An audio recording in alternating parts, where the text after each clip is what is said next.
there's no way. I'm already so, still burning. So hold to me close, now baby. I do what I'm told, still learning. To take my chances, to take my time, to keep on dancing, to walk that line, yeah. You got me shifting the paradigm. No longer wishing, you're my lucky strike. Love the way you ride. Look into my eyes, say you're ready to go. $1,000,000 life, yeah. We could roll the dice. Act like you're surprised, but you already know. Oh yeah, got lucky overnight. Jackpot when I got the invite. Let me wrap my arms around you, 'cause I can't go home without you. And my heart just vibe with you, babe. Wanna go sky high with you, babe. Gotta bring you close to tell you that you're my lucky strike. And I got to tell you, if you didn't know, then I got to tell you that you're my lucky strike. And I got to tell you, if you didn't know, then I got to tell you that you're my lucky strike. Cooler than cold, I'm all in. So load up the dice, so heavy. The way that you roll, I'm falling. So I never fall, I'm ready to take my chances, to take my time, to keep on dancing, to walk that line, yeah. You got me shifting the paradigm. No longer wishing, you're my lucky strike. Love the way you ride. Look into my eyes, say you're ready to go. $1,000,000 life, yeah. We could roll the dice. Act like you surprised, but you already know. You're my lucky strike, and I got to tell you, if you didn't know, then I got to tell you that you're my lucky strike. And I got to tell you, if you didn't know, then I got to tell you that you're my lucky strike. I can't let you go, there's no way. I'm already so, still burning. So hold to me close, now baby. I do what I'm told, still learning. To take my chances, to take my time, to keep on dancing, to walk that line, yeah. You got me shifting the paradigm. No longer wishing, you're my lucky strike. Love the way you ride. Look into my eyes, say you're ready to go. $1,000,000 life, yeah. We could roll the dice. Act like you're surprised, but you already know. Oh yeah, got lucky overnight. Jackpot when I got the invite. Let me wrap my arms around you, 'cause I can't go home without you. And my heart just vibe with you, babe. Wanna go sky high with you, babe. Gotta bring you close to tell you that you're my lucky strike. And I got to tell you, if you didn't know, then I got to tell you that you're my lucky strike. And I got to tell you, if you didn't know, then I got to tell you that you're my lucky strike. Cooler than cold, I'm all in. So load up the dice, so heavy. The way that you roll, I'm falling. So I never fall, I'm ready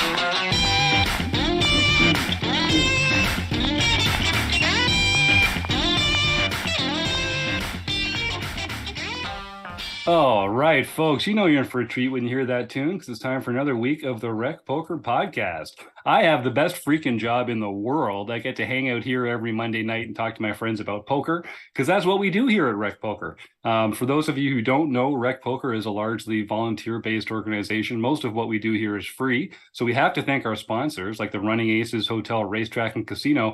More on them in just a moment. We've got an exciting guest coming today. We'll be talking with John Barrows, who's the tournament manager over at Running Aces, and we're going to pick his brain about the operational side of things. But I also have to thank our premium members because we've got over 1,100 free community members here at Rec Poker, and we do so much free stuff: the home games, the Discord channel, the forums. Twitch streams, free videos on YouTube, the podcast, obviously, there's a whole bunch of great free stuff that comes on. But our premium membership is really what we depend on the support of our premium members, is what I'm trying to say, to make all the magic happen here at Rec Poker. And so that $15 a month unlocks all sorts of amazing training videos, training material from other premium training sites around the world. Social events, our archive of training material, discounts on some great tools. We're going to be giving away a subscription to Range Trainer Pro on the podcast later tonight if one of our premium members wins the food bank draw. Just a lot of perks to being a premium member for $15 a month. And so I want to thank our newest premium member, Danny Wood. Danny became a premium member the easiest possible way by tuning into the podcast here on Monday nights on YouTube at 7:30 Eastern. We do it every week, and we do a prize draw at the end of the show every single week. All you have to do is show up for free and have fun with the group here. And what group is that, you're asking? I'm so glad you asked. It's the RECing Crew. You get used to hearing me. My name's Jim Reid. I'm your host tonight. But you only get used to me because they put me in front of the mic on Mondays. I'm just part of the crew, the leadership panel here that makes everything work. And we couldn't do it without everyone here on the RECing Crew. If you want to find out more about me or other RECing Crew members, you can go to rec.poker/crew. But listen up because you're going to meet a few heavy hitters right now here on the show. Well, I guess we're leading off with the lightest of hitters, but I'm Chris Jones. You can find me 5B5 on Twitter or 5x5 in the Poker Stars home game. And I'm John Somsky. I am Poker Geek MN everywhere. Oh, didn't see the name changed to Joe. I was going by Joseph. we gotta work that one out. I'm Joe. We did it. Yeah. My name's Joe Coolis. You can find me on Twitter at JoeCoolPhD, cool with a K, or Elvita11 on the forums and the home game. And I'm Rob Washam, and I'm Rabman50 just about everywhere. Now, as you may have realized, it's a different crew of RECing Crew members here. We kind of rotate through a lot of our active members for the show. And I'm just so grateful that some of these other folks are screwing up the audio cues to make me look good, because I'm trying my best here, folks. I say it's not a bit. We're all trying our best. So enough said. So much thanks to our premium members, to our RECing Crew members, to everyone who contributes in all the ways that they do to make the magic happen here at Rec Poker. So I'm very excited to be welcoming John Barrows back to the show. John, you've been on before. You've been a fixture at Running Aces for a long time now, and we've seen the poker room and sort of the poker division grow and flourish under your stewardship there. Since we last had you on the show, the world's changed a little bit. There's been a bit of a pandemic. There's been some evolution in the live game. I don't know. We're going to talk a little bit about some regulatory aspects of running a poker room. We're going to talk about some of the operational aspects of tournament structures, running tournaments, the give and take that goes on in the poker room. But first of all, let's just say thank you so much for coming back on the Rec Poker Podcast, Mr. John Barrows. Yeah, appreciate it. I'm glad to be back. We've enjoyed a partnership with Rec Poker for a long time, and it's something we've experienced now for about 6-7 years, I suppose. And we love the crowd. And we actually, I think we were one of the pioneers of kind of the whole idea of what Rec Poker really can be. Our casino, what we've structured for tournaments, really was about that, about rec players being able to level up into multi-day events and still not have to worry about major bankroll issues. We were that breeding ground for that. And So hopefully it's a good connection for your audience as well. And I love the fact that you've grown to be so worldwide in this case. When we start talking Yeah. Australia and stuff, that's great. It's true. It's true. Yeah. But John, that's not hyperbole. John and the crew there at Running Aces took a big chance on us way back in the day when Steve was just starting the podcast. I say sort of Steve starting the podcast in his basement. I don't know if it was actually in his basement or in his living room or his home office or something like that. But John and the folks there at Running Aces really were a big part of our story coming together. And it's been great partnering with you guys over the years. We do live events there, which are super fun. I've flown down for our RecPoker weekend, which we did last year. I'm already looking forward to visiting again this year. And yeah, I think it was the attic, says Chris. I think you're right, Chris. I think it was the attic at that point. So first of all, just thanks, John, because who knows what would have happened to RecPoker if we didn't have that kind of support early on. And so we're always gonna have a soft spot in our heart for you. And I think you guys treat poker and the fun of poker the right way. It's just like you say, parlaying folks into the kind of tournaments that they might not ordinarily be able to play in, bringing them up in the game, exploring the fun parts of the game, and having great, game integrity along the way. Why don't we talk about that a little bit? Sort of, what do you feel like are your criteria for success as a poker room? Like, how do you know if you're doing a good job with the poker room at Running Aces? Like, how do you measure what feels good at the end of the week or at the end of the month when you know you're doing a good job? It's a really good question. What kind of measures success on our end? Obviously, volume is certainly that measure, but that's the easy thing to talk about. Reality is, for me, I look at, are the customers engaged with what we're offering? And are they asking for more? I think of things like if customers aren't giving you feedback, they don't really care. I think when customers give feedback, they care. They like what they like lots of what's happening, and they might want to see other things. So we've really tried to, at least myself, I've really tried to focus on being open and asking for feedback and being open-minded to feedback about things we can offer. So from specifically from a player perspective, listen to them about tournament ideas. Specifically, tournament ideas are a big driver of that. So that's where I get involved. So I think that's one thing we've done really well is listen to our guests, and then we engage with them online. We have a very active Twitter and Facebook presence. And, like this last weekend, yesterday, I'm a little hoarse because I worked 23 hours. I worked 23 hours yesterday, and between yesterday and Saturday with our pot of gold tournaments. So yes, long couple of days, certainly worth it. And we, on day two, we do a lot of day two reporting on site live as it's going. And, our people that follow us on social media love it, and they follow along, they respond. They're looking for that action. That's one of the things that I think you can tell that we can take a lot of pride in at Running Aces, is that we've really engaged our guests, and they're looking for it. So when they don't get it, they really actually respond. They're looking for those updates. So, and I track the metrics. I'll look at, when I go in tomorrow, I'll look at the Twitter numbers, I'll look at the Facebook numbers, and I'm always generally really just wowed. Like, wow, everybody really likes this. Even if they're not clicking through always, I'm getting a lot of looks, and it really matters. So long answer. But that's, the more engagement we get, and from even if it's not play, more engagement, like people watching, watching this or taking part in this, in things like this podcast. Those are great metrics for us to use to find out if what we're doing is working. Yeah, I love it.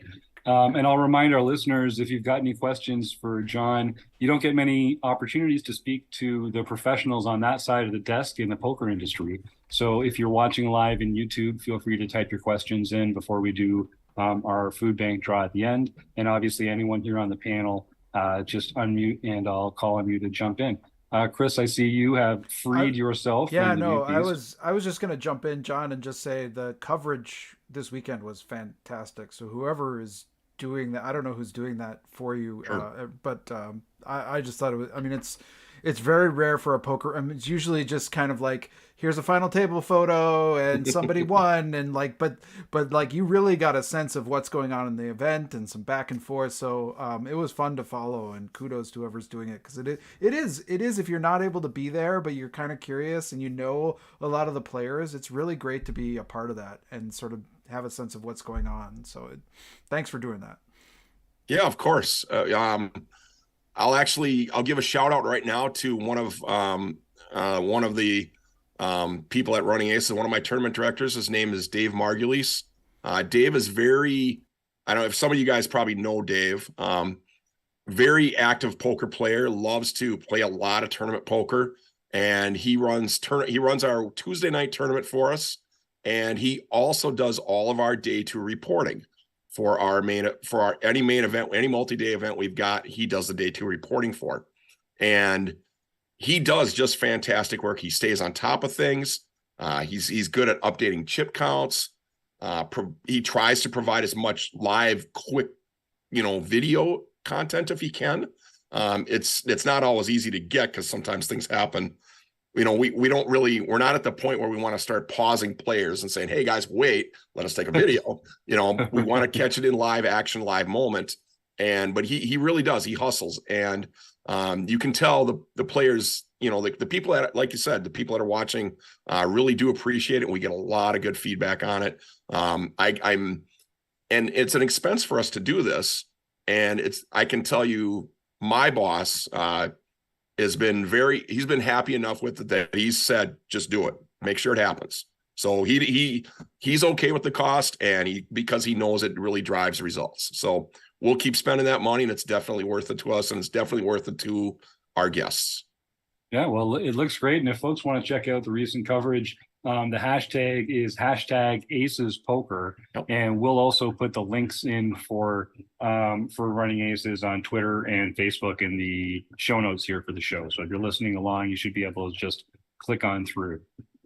Joe Cool, what do you have to add today, my friend? Nice to see you. Well, I just want to say that I've only been to Running Aces once because I'm actually living out on the coast now and grew up in Wisconsin, never got close enough. But I want to say that the one tournament that I was at there, the RecPoker event, was extremely well run, and I was tickled to note that you even reported the results to Hendon Mob. So because I had a score there, I'm like, I got a Hendon Mob score. But you guys run a great place there. I was impressed. Well, it's funny you bring that up. Hendon Mob, for a long time, I actually wasn't super. That's one of the things that we missed on a little bit. We used to report Hendon Mob results like every other week or so, and I kind of had, only in the last probably year or so I come to realize how important that is to people that are cashing. And so we made a change, and we report daily now. So every time when our tournament's done, we send our results to Hendon Mob immediately. So whenever they post them, they're generally posting within a couple days. They're pretty good about that. And I think it's amazing how that's just another example of engagement beyond the felt that I think really matters. And, so I think that's what anybody that's listening to this, I think they can take that to heart as well. This is all part of being in a poker community, is watching, listening. It's not just pitching cards back and forth and seeing who wins a pot. Yeah, I just want to echo your statement about that, because I think that people underestimate how important these moments, because poker is kind of a lot of times you end up playing it yourself, right? Your friends aren't as into it as you are. And to be able to point to somebody and say, look, on this site that people mention, I have my name there. It's a big deal. And, there are other things I've done in my life, but I kind of value that Hendon Mob listing. Well, I've got a few myself. Yeah. You know, I've got 3 or 4 on there. I was actually, we had the TDA summit in, it was July of 2022. So July of last year, we got the new TDA rules that we all went through and out in Las Vegas. And then we actually play a tournament. Well, I actually happened to chop the tournament with the player for all the tournament directors. So, which was kind of fun. So I got that. That was my last 10 in mob result. It's convinced. It's the last tournament I actually played in because unfortunately, I don't get a lot of opportunity to play anymore. So I really look forward to those moments when I can play, but they're unfortunately kind of few and far between. And that's the downside of working in the industry is you lose a lot of opportunity to play. So I have to live vicariously for all you guys when you're playing and watch. Hopefully you guys are having fun, and I just kind of watch along and make sure everybody's having fun, or at least try to. Well, this is a pretty good group to live vicariously through when it comes to the pleasure taken in poker. At least I think that you're going to be calibrating well if this is the crowd that you're getting your fix from, John. Absolutely. John Somsky, what do you have queued up, my friend? I was just going to kind of reiterate on what John had said already, and particularly at the lower stakes games that recreational players tend to play, it's not life-changing money that you're going to be earning. So you're really playing for the bragging rights or for a sense of accomplishment. So, you know, having a place that is doing some level of, you know, tournament reporting on the day twos, or is making sure that they're mentioning the winners of the tournaments on Facebook or whatever that, or putting the stuff up to Hendon Mob, all of that, you know, kind of feeds the community, and it gets on itself, because then you can tell your friends, hey, look at what I did here and you didn't, and then they'll come back and try to beat them, and you know, it's just, that's the way it goes. Absolutely. It's true. Love it. So, John, we're talking, I know you've got an MSPT series coming through at some point soon. I wanted to talk to you a little bit about tournament structures. Last time you were on the show, we talked about Rake, and we talked about a few of the other aspects of running a profitable and successful poker room. I want to talk a little bit about structures and how you kind of vary them between the events that you have. What are the factors that motivate using a particular structure over a different one? And is there something about the MSPT series that sort of factors into that conversation as well? I guess I'm just going to set you up in very vague general language there and see what happens. Sure. So kind of the first thing, talking about structure, when I think of structure from a daily event versus a multi-day event, it does change things quite a bit. Multi-days, we can get into obviously deeper structures, longer play. Players that play multi-day know they're going to, ahead of time, they know they're in for the long grind. And even there, you can make tweaks, but still it's generally going, you're planning, you know, when all of our multi-days are 2-day style events. Day one, you play, then day two, you finish up. And we always plan for it to be anywhere from 8 to 10 hours of play each day. And that's kind of about what the structure ends up lending to itself. Daily events are a little bit different. Daily events is where you really vary kind of how you build structure, at least what I've found with our players. And it's, you know, I think John touched on it a little bit about not like being life-changing money, especially when you're doing really lower buy-in tournaments. And one of the other things I've discovered is, you know, I think kind of this, you know, players who are a little more advanced always want more structure. They always say, I want more time. I want more chips. I want more levels, you know, all of these things. And yeah, that's actually great to some players. Most of our players, and I think this is kind of holds true for a lot, most of our players are focused on what their buy-in is and how much time are they going to have to commit. I have a big majority of our daily players really want that tournament to be a 4 to 5 hour kind of event. And that's kind of what they want to commit to. And that kind of surprised me. I always just assumed, I mean, now I've known this for a while, but I always assumed that, well, everybody wants to play the best event they possibly can. No, there's a lot of players that actually want to play 4 to 5 hours and call it good. They won't, they want to go home. They've got live, they've got all these other things. So they want to be entertained for a short amount of time, maybe win a few bucks and then brag, hey, I won a poker tournament and get out of there. So a lot of the structures that we build are in that mind of giving players enough play early on and then making sure they're out of there at a reasonable amount of time. You always still then, and then I try to mix in, obviously for us, one of our most popular tournaments is our double stack, but it does definitely bring out a different kind of player. It's our biggest structured tournament of the week. It typically runs 7 to 8 hours when we do run it. We run it actually we're going to start running them on Tuesdays now. We've been running them on Thursdays. We're going to have them both on Tuesday and Thursday. And then we also run them on Sundays. Those are typically about an 8-hour tournament. So we sprinkle those in as well for the players that do want that longer structure. So I think from an operator perspective, it's all about mixing and matching, making sure you have enough to offer to everybody. When we first came out of the pandemic, we were only offering kind of 1 to 2 tournaments. So some of the players were kind of forced to play things that I don't know that they were necessarily comfortable with. We've since that point, we've brought back some lower buy-in tournaments with lower, shorter structures, and the volume has just shot through the roof. And I mean, that's just a great example of, I cranked the structure down for sure, but the players didn't care. They got what they wanted. They got a lower buy-in and they got that time frame that was working for them. So, they want to have some fun, and good for them. I love it.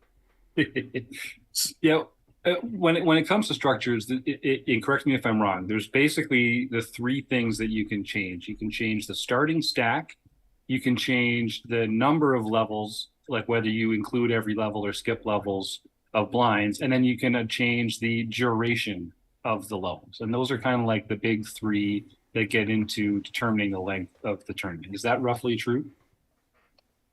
Yeah, that's absolutely correct. The biggest one is the length of level.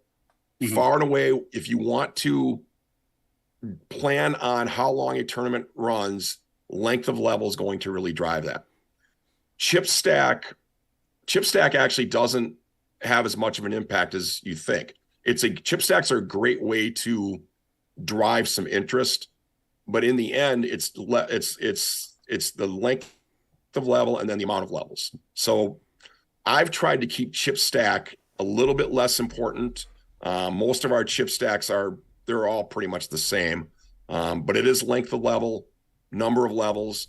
And as the bigger, the longer you get in, the more you start, the more levels you add in, the longer that tournament goes. I've got some dailies now. I'll give you an example. I run a Tuesday morning tournament. It's our cheapest buy-in tournament.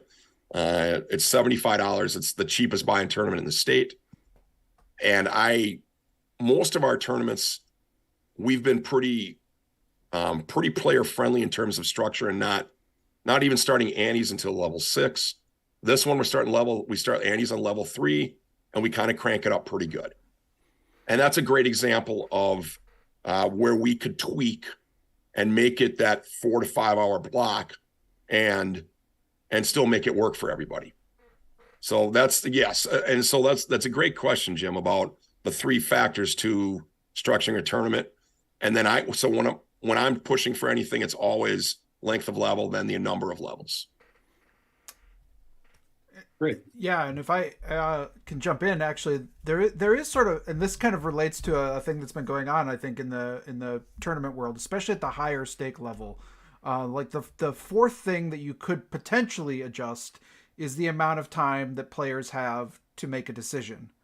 You start to see at the 10K and the 5K buy-in levels, the WPT and the EPT and some of these really prestigious high level tournaments, they've started to implement shot clocks. And I one part of me is really kind of interested in that. Like, I like to see the game speed up, but I also kind of worry about the players who are newer to the game and that being like a barrier or an intimidation to them of coming there, it's already intimidating to come in and maybe play your first tournament in a card room, but now I've got to do this within 30 seconds and I got to make every decision when I, like, so what are your thoughts about shot clocks in general? Do you think running aces will ever think about implementing them at maybe a higher buy-in level? Do you think they have a place at any buy-in level? What are some of your thoughts about shot clocks? It's a great question. And actually at the TDA summit, we actually played with a shot clock. So it's the first time I'd ever experienced it. And I have mixed feelings about shot clocks in general. A lot of what you talked about, I kind of share some of those thoughts. It's not necessarily a friendly approach for a rec player or somebody who is intimidating, because the last thing we need to do is, we got pressure on you besides the fact that you've got eight other souls who are trying to take all your chips and you're trying to avoid those guys. Oh yeah, by the way, act. So, to me, I have a little bit of hesitancy with it. What I experienced in our TDA summit tournament with the shot clock was, it was actually kind of hard for the dealers to even manage. I think conceptually, as a concept, it's fine. I don't know if we're there on the technology side and the management side yet to actually use it and be good at it. It's an ambitious move. And for bigger events, some of those bigger buy-in events with more of an experienced field, I certainly would be more than willing to give that a try. But as an operator, I am very concerned about how to properly implement it without there being a lot of glitches. And it's just, dealers already have a lot of work to do. Now we've just added one more task for them, and this is actually a pretty important task. And what I experienced in the tournament I played in was some dealers forgot to start the shot clock. So all of a sudden it's 30 seconds have gone, and also now they're pressing the button, and I don't fault them at all. This is intended for them to be experimental. So this is a great example of, that's something I would want to have ironed out before I even tried to implement it. I know one of my predecessors in my role, who's still at running aces in the form of a casino manager, his name's Tristan Wilberg, and some of you guys might know Tristan, really great poker mind. And, at one point he had looked at getting shot clock equipment, just couldn't feasibly, it wasn't a cost so much as just feasibly make sure it was implemented properly. So from our perspective, I don't have any plans to do it. It is definitely, so everybody knows, it is definitely a topic that is very, very near and dear to Matt Savage's heart. He's the executive director, at the TDA, and obviously part of the World Poker Tour. And he is a big proponent of speeding up the game, and in part because long drawn out play he believes is not friendly to the recreational player. And he's right. So one of his, this is one of his thoughts, is to get this moving. Great idea. Implementation, I think, is true implementation's a ways off. Doesn't mean it won't happen someday, but at this point, I don't know when that's going to be. Joe? And do you see the kind of tanking that really, when people get all up in arms about implementing a shot clock at the vast majority of the tournaments that you're running?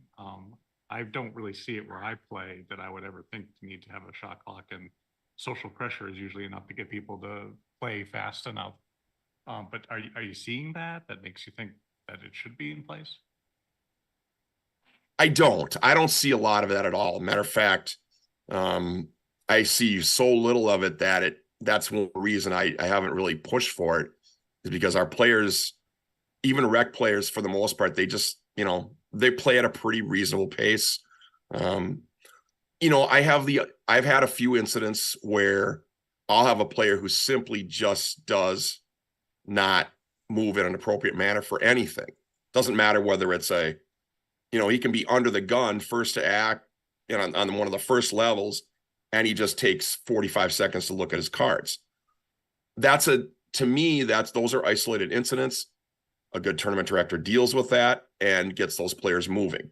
And that's the approach I've taken, is where I've actually, the most extreme example I can recall, I actually put a player who was repeatedly causing, delaying things, in part to antagonize the entire table. I actually put that player on a permanent 5-second clock. And I hate doing things like that, but in this case, it was extreme.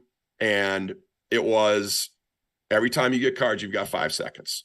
Unless you call time, I'll give you, again, I'm not even getting into time banks or anything like that shot clock tournaments have.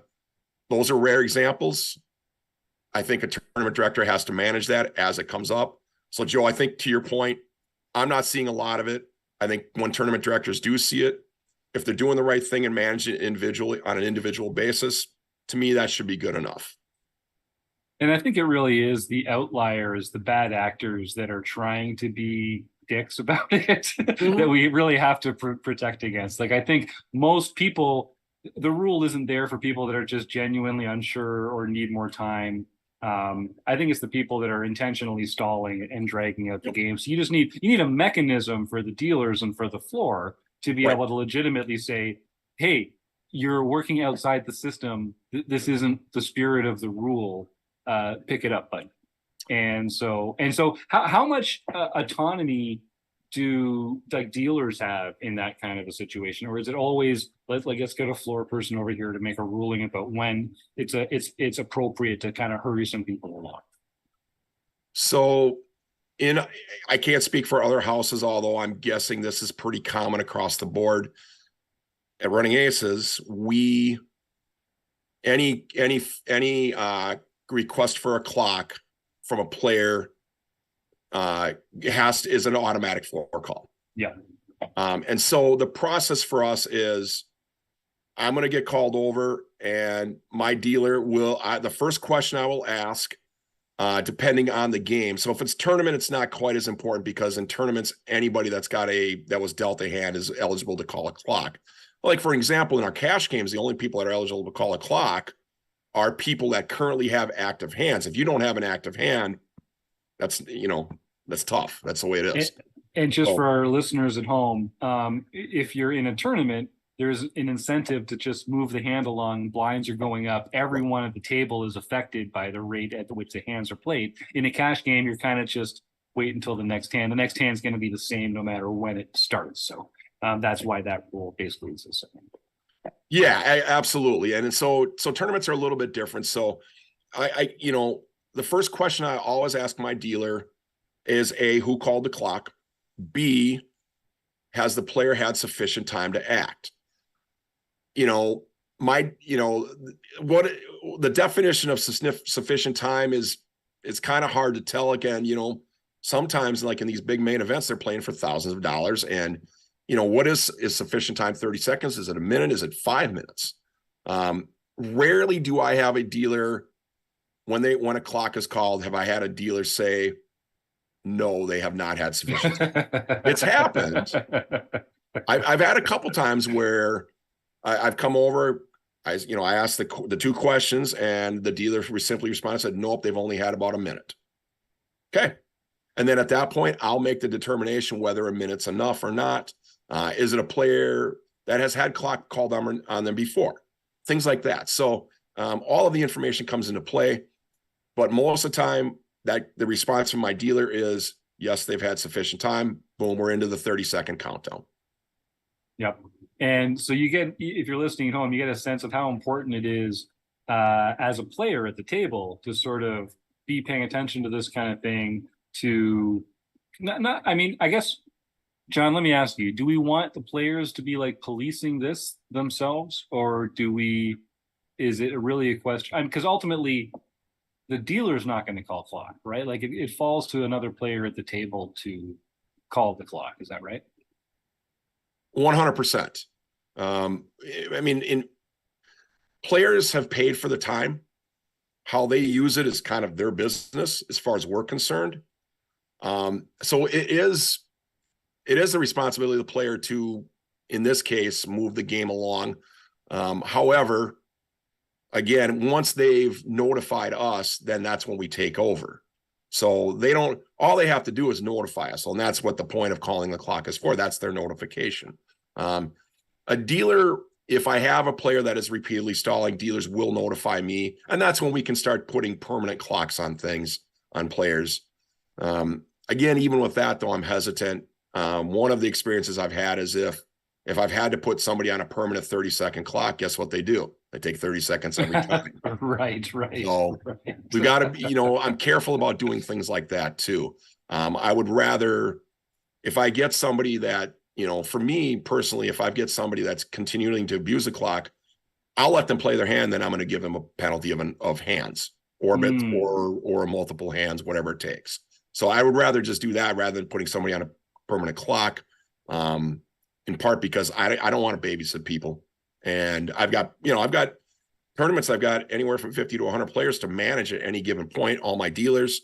Last thing I need to do is watch John Somsky sit there and look at his cards for, in a minute and a half. No offense, John. I'm kidding. I pick on John because I've known John here at Running Aces for years. So yeah, he's on a permanent clock with us too. It's just there like, you go. Let's go. Yeah, I'm actually probably worse in our home games than I am at Running Aces because I get distracted by the TV when I'm at home, whereas at Running Aces, Right. So that actually, I know there's a couple good questions in the YouTube chat here, but this brings up a question I want to ask John. So, you talk about sort of like the consequences. So you might, if the clock runs out, their hand's killed, their hand's dead. It's a fold, for instance. But you also talk about having them like take a seat or take a few, play a penalty round or something like that. What are some of the ways that you can reinforce these rules, or what some of the consequences that you can put in front of players if they're not playing by the rules? So I think the common one that most people are familiar with is like one round where you don't get dealt cards. Is that kind of like a go-to? And can you speak a little to what that infrastructure is like? Yeah, sure. So penalizing players is obviously, for me, it's always that last resort move.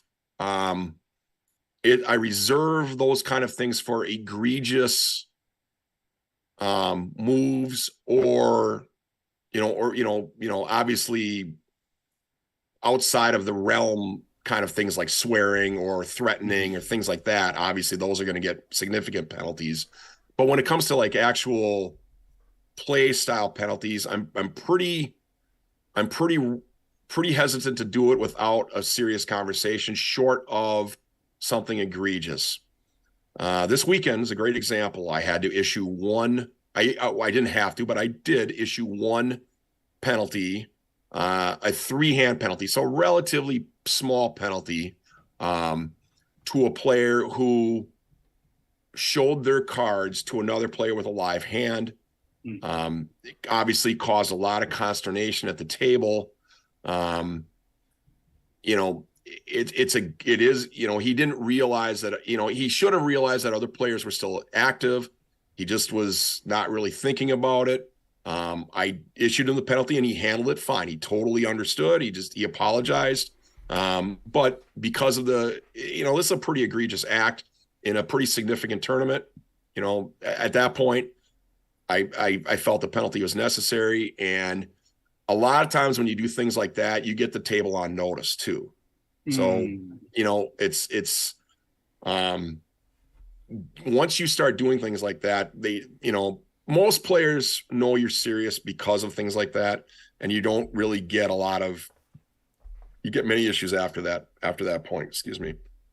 I'll share another fun example with you that you guys will appreciate. So I mentioned Dave Margulies, my tournament director, earlier. Funny story with Dave. This is probably 4 or 5 months ago. It's one of Dave's off days, and outside of myself, pretty much anybody that works in the poker room can play in their off time at Running Aces. So Dave came up and played one of the morning tournaments that I happened to be running. I had a big big all-in hand, 3, 4, 5 ways or something. Had been waiting to do this.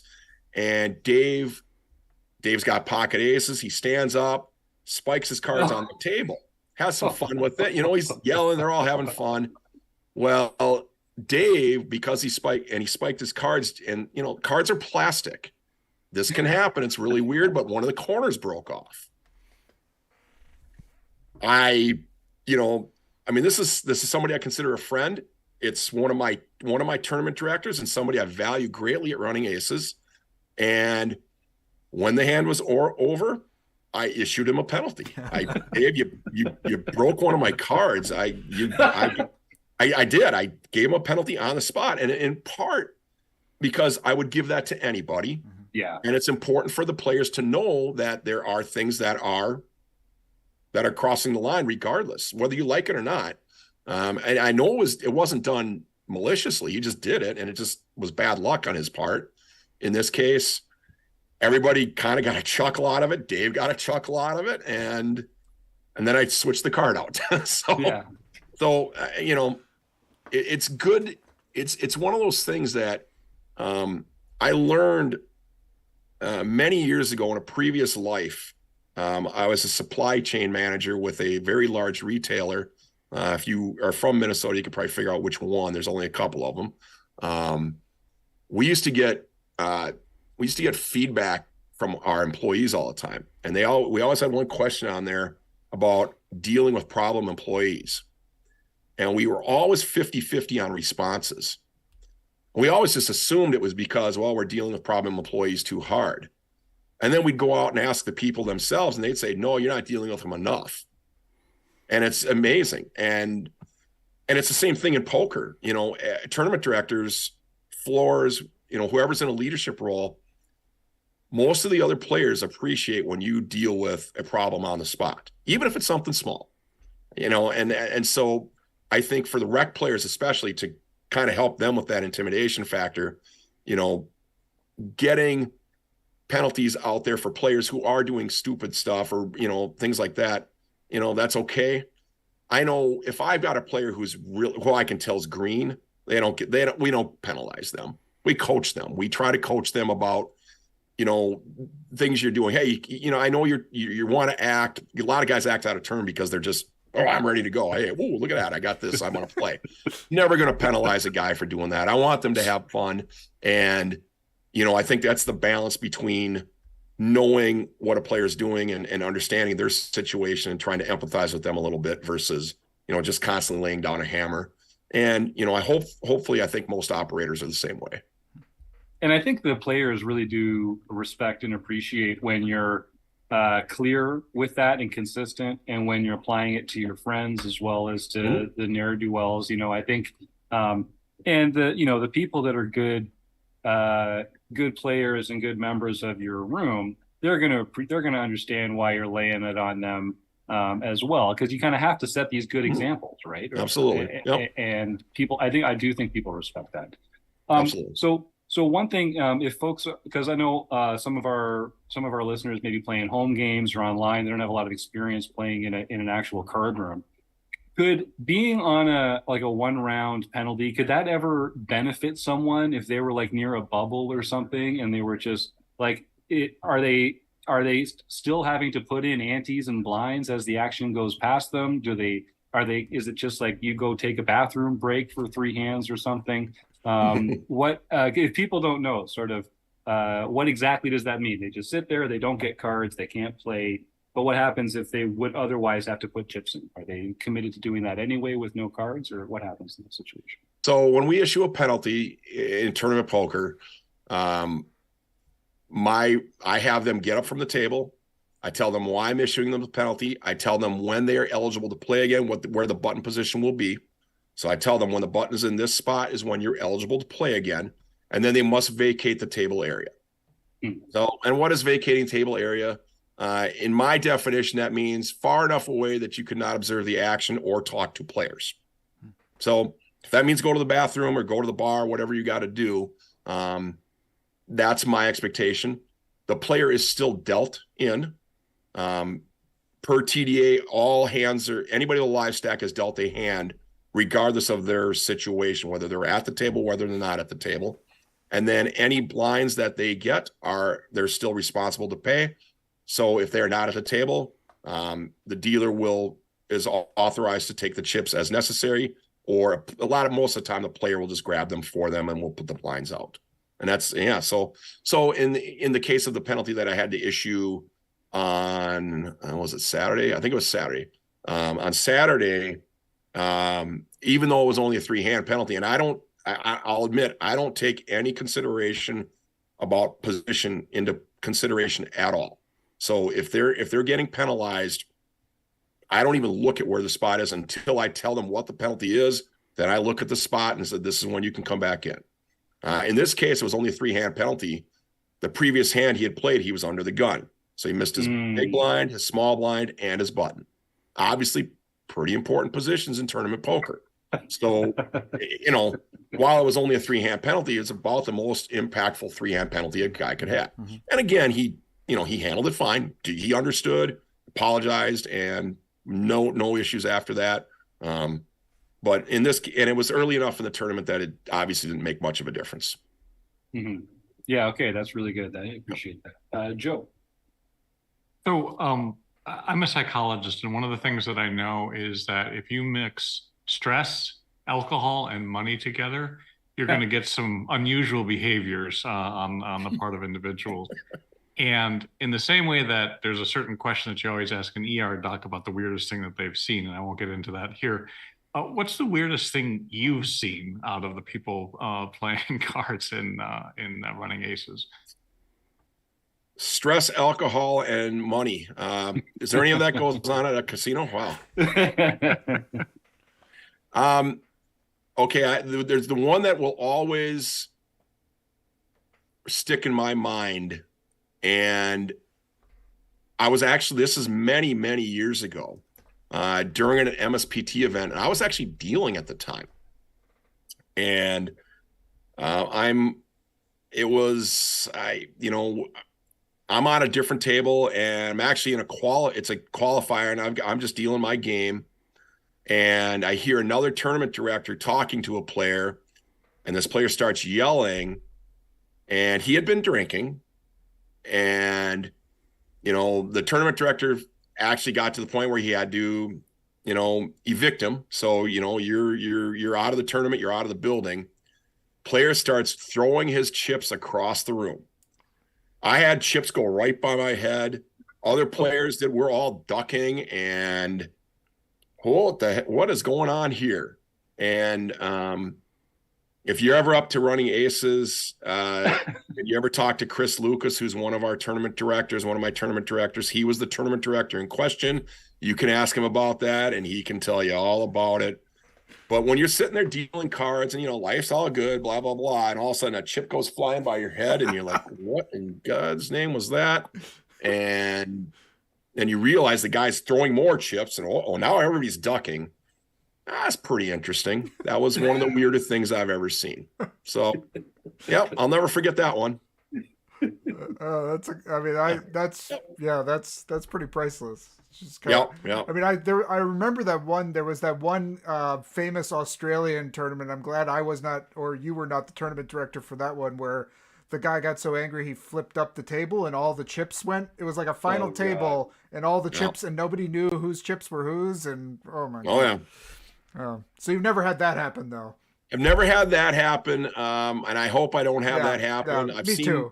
I've seen that video, and I've seen a couple others very similar to it, and I always think to myself, boy, what am I going to do if I ever have to deal with that? I'll just keep my fingers crossed and hope that, for the most part, I'm going to be lucky and only have to deal with Minnesota Nice, and we'll call it. Well, and to kind of speaking of Minnesota, I thought I'd grab a couple of questions here, get a little bit more local from the YouTube chat. Type Login wants to know, is there any chance the PLO tournament is coming back? As a guy who loves Omaha, it's a fun game. It's a fascinating game. I think it's one of the future games of poker. And I hope more rec players start to play it. Are there plans? No. Would I like to? Yes. It's back to that whole, how do I get players to play things? How do I find the right balance? We rolled out a PLO tournament not that long ago, about 6 months ago or so. And unfortunately, we just didn't draw very well with it. We drew so poorly that we actually had to pull the plug, and I hated doing it because PLO is such a fun game, and it's to my heart. And we're actually, for our cash game side, we're known as an Omaha house. We've got the biggest Omaha game in the state, probably the biggest cash game in the state, period. Between the two main card rooms is our Omaha game, and we get anywhere on Friday, Saturday, we'll get 3 to 4 of those games going, and there's always $20,000 to $25,000 in play on each table. These are big games for a state that has a limit bet of $100. Yep. So, I always thought, boy, if I run I was running $130, I think was the entry fee for a PLO event, and I was drawing 20 players, and I was heartbroken. And from an operator perspective, it's got to make sense for us. 20 players, I'm not drawing enough people in. It's not really justifying me bringing in 6 dealers for. So how do I change that going forward? I am considering some options with that. I'm considering a once a month PLO event, and maybe I'll even do a smaller buy-in and keep it, make it friendly and try to get some rec players to play it. So if I make it, maybe I substitute, like the event that replaced that was an $80 just Texas Hold'em event. And what I'm thinking about maybe doing is the same night is doing an $80 once a month, doing an $80 PLO event. So it's still cheap. Players can still play. I might even stack up the chips a little bit, because what I've experienced with PLO is, boy, chip stacks just don't make much of a difference. If you want action, if your player likes action, I would recommend finding some low limit PLO tournaments, because boy, you can throw chips around and have some fun. One of the other things I did before, and if I ever bring it back, I think I'll do again, is about every quarter I would do a beat the boss kind of style event with a PLO. And I would insert myself into the event, or somebody else at Running Aces, one of the other tournament directors or managers. And we wouldn't be playing for prizes. We would just be playing. And if you knocked us out, we would give you an additional prize. So we were like a special bounty, as an example, and we weren't eligible to win any prizes. The first time I ever did it, I actually made the final table, which was kind of sad. And I'm just like, guys, would somebody just knock me out? And eventually somebody did. And I think we gave them $200 worth of tournament entries, for future tournaments was the deal. So I think at some point we might do that again. And obviously that was a lot of fun. And, so you never say never. I'll say it that way. So one other last local question. I don't know if you can speak to this or not, but I've seen some of the community talking about, well, looks like at the legislature here in Minnesota, they're talking about doing a sports betting bill. Maybe there will be some opportunities for poker. You just spoke to the fact that Minnesota only allows the kind of the spread limit rather than the no limit variety in the cash games. Do you think that and if you can't speak to this, I don't know what the regulatory rules are, and if you're not an expert on that, but do you think there's any hope that we're gonna have some no limit games in Minnesota? I think there's always hope for that. I can speak to it in part because the legislature keeps us in the dark. They don't tell us anything. We have lobbyists at the Capitol that obviously work a lot.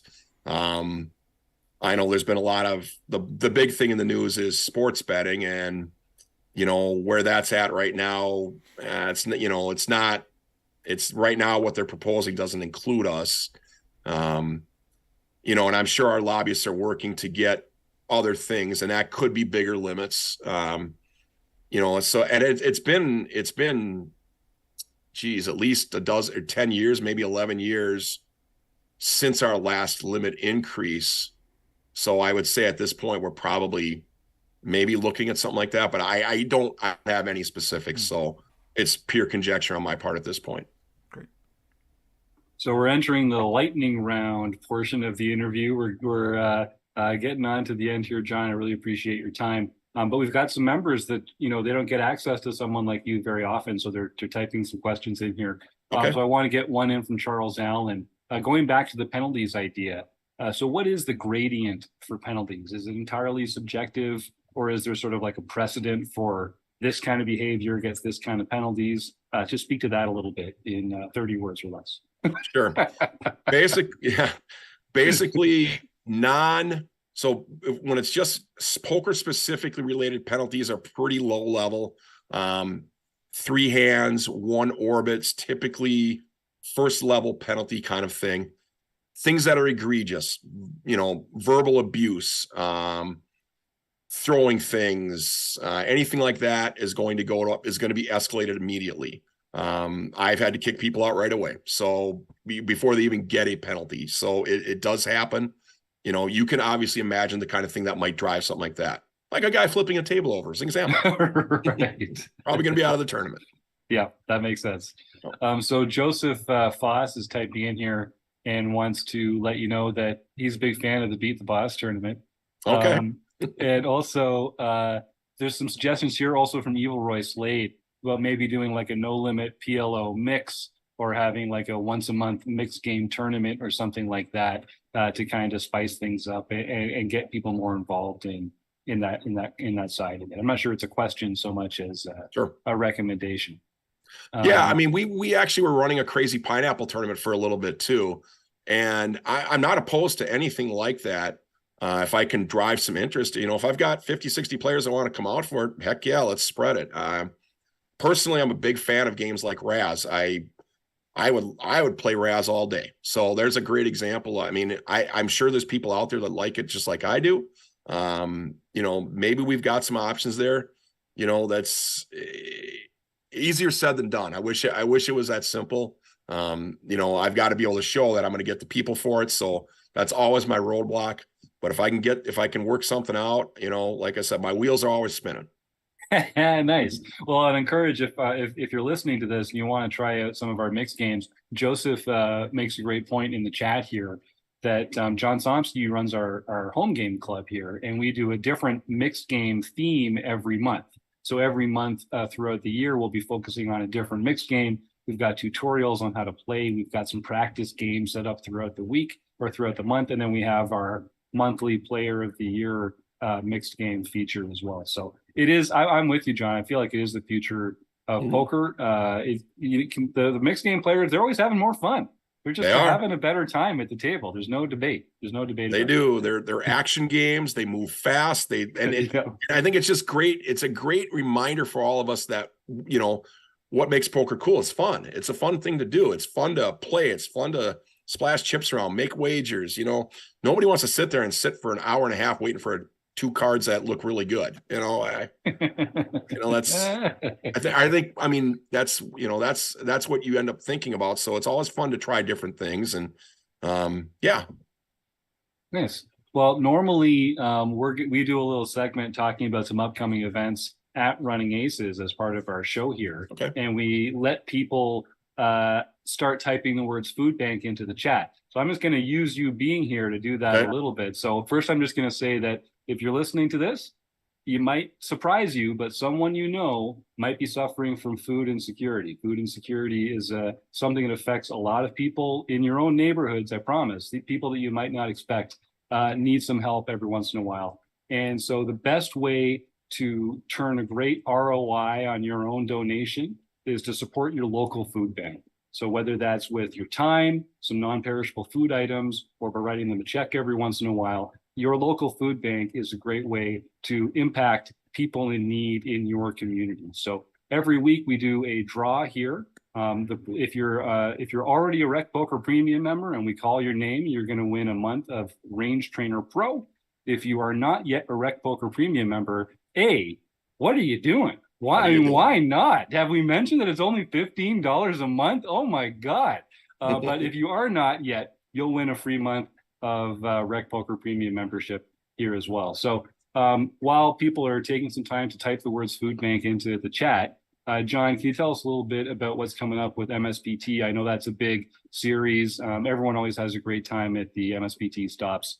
And what do you have in store for them? They're coming. It's right around the corner, I think. It is, March 23rd to April 2nd. March 23rd. So Thursday, March 23rd will be the kickoff of the spring MSPT event at Running Aces. We got them back last year, and MSPT actually originated at Running Aces many, many, many years ago. And last year we were able to get them back, and obviously, we had two really, really good events last year, and Brian Molesky and myself were able to get it worked out again to come back this year, and I can't wait to have him back. His head tournament director, Jeremy Smith's just a fantastic guy. I love working with him. He brings a really good crew of people in, and they run just really, really good events. And I'm not ashamed to say that I copy a lot. I've learned a lot from him, from both of those guys. And matter of fact, our Pot of Gold tournament this weekend, I don't know if Brian or Jeremy will be listening to this, but I actually stole their pay structure and used it. So one of the things we had received feedback on for our main events was our pay structure. And we've been, myself and another, one of my tournament directors, Brian Soja, had been working on a pay structure many years ago, got permission to try something different. And we didn't have anything built, so we just used MSPT's pay structure. So that's a good shout out to those guys. Hey, imitations and the sincerest form of flattery. So there you go. Yes, sir. But yeah, so they're going to be here March 23rd. The multi-day event, the first weekend, is a 360 regional. So he's been running. Last year he ran a couple mystery bounties for the 360 the first weekends. This year it's going to be a 360 regional. We're going to run MSPT will run the mystery bounty in December when they come back to visit us then. So our event this last weekend was a 360, and we drew 772 entries for us alone. I expect that we're going to be well over 1,000 entries for this event. So come on out for sure. And it's the same spread for those 10 days. We've got another multi-day event that's kind of nice that starts on Sunday night, goes Sunday, Monday, Tuesday nights. So if you're one of those guys that has to work weekends, it's a great opportunity to maybe work a multi-day event in on a Sunday, Monday, Tuesday night. And then we've got the main event that starts the following weekend. That's $1,100. So, or $1,110. Yeah. So we'll welcome those guys back, and that's a lot of fun. And hopefully some of you guys can make it out. There's daily events everywhere. And hopefully the multi-day event that starts on Sunday night is $185. So pretty cheap multi-day event. He's got a 20,000 guarantee on it, but it goes way over that. I want to say the prize pool in it for last one ended up being 60 or 70,000 for it. So what a lot of value there. And like I said, they have such a great staff. To me, my only sadness with it is I can't play it. I got to sit there and work. So yes. I got to sit there and work, and I just get to watch, and that's my fun. Well, and I will say, folks, if you're considering making the trip, they're Running Aces just north of the Twin Cities, and it is the Running Aces hotel, racetrack, and casino. Yep. I can speak from experience. You can get a very good night's sleep there, and you don't have to have spent the last 20 hours traveling from Toronto. It's very comfortable beds, great rooms, great staff. And they have a lot of fun there as well. I'm looking. So we're talking about doing another RecPoker weekend sometime in August or September, at the end of the summer. So people can start getting excited for that. But in the meantime, get on up there and have some fun with John and the rest of the crew over at Running Aces. If not for the MSPT, keep checking in with us. We'll be going over some of their upcoming events at the end of the show, week in and week out, because we love working with you guys. So keep it up, John. Is there anything else that you want to leave our listeners with before we roll on out of here? No, Jim, thanks for obviously the work you're doing with us. And for all of you guys, the work you do with the RecPoker community. The rec players it's lifeblood. It's absolutely the reason we stay open. So as a poker room. And so that's the only thing I want to take off with for everybody that's listening is it's communities like this that keep the games going and keep driving interest. And you know, when we have that Rec Poker weekend again, we'll be setting that up at some point. I hope I can see a bunch of people and they're all wearing the Rec Poker gear, and you know, and we have a good time. Yeah, it is a great time. It is a great time. Absolutely. Well, thank you, John. Don't be a stranger. We'll be talking again in the next little while. I got to have you back on where I want to talk about different legal jurisdictions. I want to talk about all this other stuff I thought we were going to get into today, but we got sidetracked with all these great questions. So we'll just have to do this again sometime real soon. That sounds great.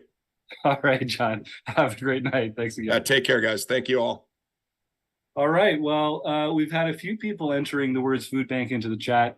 John Somsky, why don't you lead us through the latest round of home game winners, and then Chris Jones will roll his magical nerdy die, and we'll see who's going home with a new membership here or there or somewhere. We're going to find out. Well, let's start off with the No Limit Hold'em Championship Series. Max Chaos 2112, Greg Clem won his very first No Limit Hold'em Championship Series. What a boss. Then for our nightly events, Gibber 3, Jim Gibson got his second nightly event for the year. He's on a freaking roll too, by the way. I feel like we're shouting Jim Gibson out every time we get together on the show here. It's like it's the real Jim parade. Well, actually, so this was on February 27th when he won this. On February 26th, the previous week, that was the LPP event. Wow. So this is really back-to-back events for him. And I'll also say that Greg Clem, I gave him a ton of chips, so I feel partially responsible for that win. See, we're touching lives. Yeah, we are. Members of the RECing Crew. You know, it's all me. I'm helping everyone out. I'd like to be so generous with my chips. Oh, way to go, the real Jim Gibson. Nicely done, Gibber. Then we have Elvis 76 got his first nightly victory for the year. Steve Krebs, I think. Oh, you're doxing him again. I'm doxing him now. I don't know. Maybe it's a different. You're supposed to, you just like follow John's lead, right? John says the username, and then he'll say the real name if it's real, and otherwise he just says the username, and then you're like, oh, you didn't say so I'm gonna say it. You know, this is like a pattern. I could probably eventually recognize this pattern and stick to it. Okay, I'll be back. Jim just needs the Twitch delay to be put into place so that we can appropriately mute him. Yeah. All right. Okay, then we have Novice Monk, Christopher Hirsch, who won his very first event ever. Nice. For Rec Poker. I don't know that it was his first. Well, congratulations. Welcome to the club. I believe that's a fairly new player as well. So I think it was like within their first handful of tournaments, because I think they'd only registered a couple of days before. That's then like Dana Craven, her husband, Matt Craven, I think, joined a couple of weeks ago and then won his first tournament that he played with. Dana was giving me the gears on Twitter. She's like, it took me like 3 weeks before I won my first one. And then he comes in here and boom, right to the top. Hey, that's just how it goes sometimes. Mm-hmm. Nicely done. Well, neither one of them really has much room to complain, because I think there are some players who have been playing far longer without winning one. I think you're right. It's a tough field, man. It's a tough field. Yeah, Rob. Then we have a big deal. Brian DeHaven got his second nightly victory for the year. Ship and Flip Wreck, Luke O'Driscoll got his first nightly victory for the year. That's one of my favorite usernames, I think. Ship and Flip Wreck. It just feels like it's trying to get me to say something different. No, I like that. Nicely. Then we have a really mad guy, got his second nightly victory for the year. Another perennial winner. Yep. Oh. Poker Geek Man, John Somsky won the daily mixed event. What? I don't know. You just doxed him. What are you doing? Way to go, John. You're often right in there in the mixed games. You're right in that final table. I know mixed games are something that you enjoy quite a bit, so congratulations. Well, it's interesting, I was jealous the other week when Rob had won the mixed game and it was PLO, and PLO, of all of the mixed games, that's probably my weakest mixed game. I tend to overplay my hands a little bit there. So I was really happy when I was able to suck out on everyone and win despite my poor play. You played very well at that final table, if I recall, because I was there for a short period of time, and you had a lot of chips and you were using them well. Well, I was trying to, at least.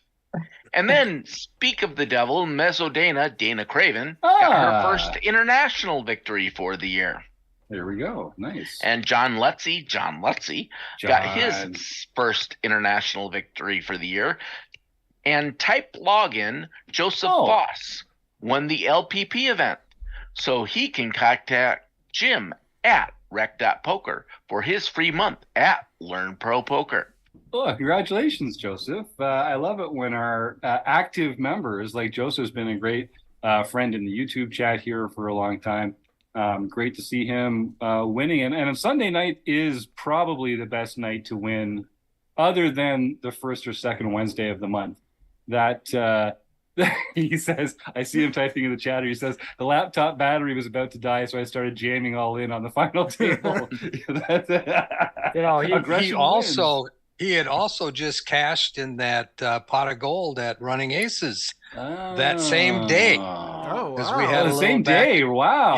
Yeah, we Okay. had a little back and forth yesterday. I did make the final table of that one too. Didn't make it very far, but he had a huge chip stack, so he could easily just jam every hand and not worry about it because he would come out ahead eventually anyway. So Well, congratulations, Joseph. Or here, Joe, what do you got there? He has, I mean, you were talking about clever logins, or clever screen names. I really like type login. Type login's a very good nice, one, yeah. isn't it? Yeah, it's great. he's one of the OGs around here. I've been seeing that for a long time. So yeah, as John Somsky says, Joseph, send me an email, Jim at rec.poker. You've won a free month of membership at Learn Pro Poker. You're going to love it. They have so much great stuff going on there. And like Running Aces, Learn Pro Poker and Ryan the Plant, they've been a good friend of ours for a long time. They were our first real learning partner. And so it's a pleasure to be able to share their material with fantastic Rec Poker members like yourself. So yeah, send that email, Jim at rec.poker. And Chris, I see we've got a new addition. Dark Angel Donna is sneaking in under the wire to add her name to the mix here. So to avoid the bamboozling, we have to officially declare the order of the food bank draw here. So we're starting with Charles Allen, then the RRRCCC, Mary McCune, the one and only type login himself. Arnold Barron is back. And then Dark Angel brings us to 6. So I got a you get to traditional roll a old very 6-shooter. boring, conventional All right, old away we die. go. Let's see how it works. It's a 3. It's a 3. That's Mary McCune. Mary is on a freaking roll. I think Mary's actually was our first ever Range Trainer Pro membership winner from a few weeks ago. So Mary, you know what to do. Send me that email, Jim at rec.poker. I know you and I have a conversation booked for a couple of weeks from now. So at the very least, we can figure out if you're enjoying Range Trainer Pro, maybe we can get an extra week in there, or maybe we can find another prize for you. Congratulations. And it just goes to show.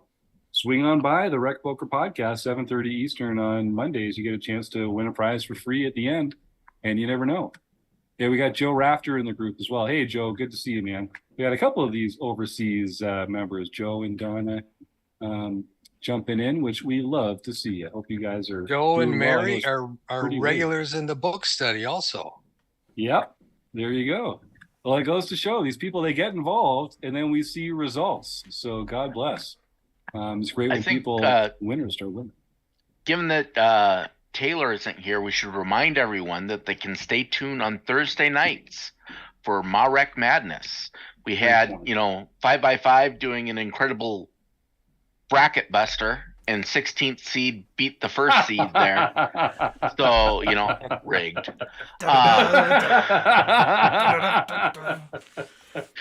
So everyone should stay tuned, and you can go to the we're keeping track of the points. You can go over to the chat or to rec.poker/Marek and see where everyone's picks were and see where you're ending up there.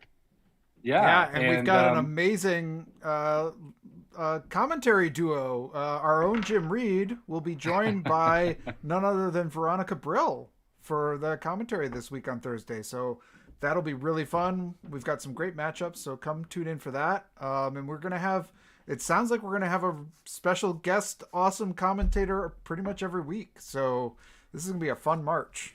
Yeah, it's exciting to see it coming together. So I will just take a moment to talk about how awesome this cool feature is. So Taylor Moss puts this on every year. It's our March Madness. We call it Marek Madness. There's a 16-player ladder bracket every Thursday night, starting at 9 o'clock Eastern, or on some of them it's 8:30 Eastern. So check the rec.poker website. We've got the calendar event set up for it. Go to twitch.tv/recpoker. And each week we're going to have a different team providing live commentary over the cards up action on these matches as they play out. So last weekend was bracelet winner Lara Eisenberg with Taylor Moss. This week it's going to be Veronica Brill and myself. Next week we've got another bracelet winner, Chris Fox Wallace, joining us in the booth. Rob Gardner, a friend of the show who you might know as the Poker Pastor. He was on the forums edition a little while ago. He's going to be joining us for week 4. And then I cannot officially announce the week 5 on the final guest because it hasn't been quite nailed down. They've got some travel plans that we need to make official. But there will be an exciting guest on March 30th as well. So 5 Thursdays in March. There's 4 left at the time of this recording. Come on down to the Twitch channel, twitch.tv/recpoker, and get involved and have some fun. It's going to be a lot of fun. And I can't wait to see, now that Somsky's goons have limited, what are they even going to get up to? John, have you thought about that? How are your goons doing, John? Because now are they sad? I really think it was that video that did it. It just totally demoralized me. Not only the fact that, I was leading, I had a huge ship lead, and then boom, he comes back right at the end. But it was the video. It just almost put me into tears, and I could not focus on the game. Yeah, once I slipped the goons, that it was just that it was just you and me then. I didn't have to deal with all this nonsense. It felt very good. And I believe if people want to see the video we are referring to, well, where can they find that, Chris? Well, it's still up on YouTube. Yes, it will be. It's on YouTube. If you go to the RecPoker YouTube channel, the main page has a bunch of playlists. If you just scroll down, one of them is the Marek Madness playlist, and it's currently at the top of that one. So you can see Marek Madness 2023 Week 1, and you can see all the violence, the Wrecking Crew on Wrecking Crew violence that happens here. Goons or no, there was a lot of good matches, and Lara and Taylor did a really cool, fun job in the booth as well. You could tell they got along great, and this is a fun group. I am so lucky to be a part of this fantastic group of poker wizards. We're just, I don't know, folks. If you are listening along and you think those guys seem like they're having a good time, there's a good reason for that. Come check us out. Come sign up for a free RecPoker account. All it takes is an email address and a smile, although we insist on both. And I'd love it if you drop that $5 and gave our premium membership a try. If you use the code RecPoker and sign up, that first month is only $5, and it's $15 a month after that. Come join the fun. We have a great time. We'd like to be having a great time with you. So what else should we mention before we roll on out of here? I know we're going to get together. If you're a premium member watching live in the YouTube chat, feel free to come and join our forums edition. We're going to be recording a couple episodes of the forums edition of the podcast right after this. You can find the link to join that on the homepage calendar. And otherwise, I'll just thank John Barrows for being a fantastic guest. Joe Coolis, Rob Washam, John Somsky, and Chris Jones for joining me in the booth, the Running Aces Hotel, Racetrack, and Casino, and everyone in the YouTube chat, but mostly you, the listeners. Thank you all so much, and we'll see you again next week.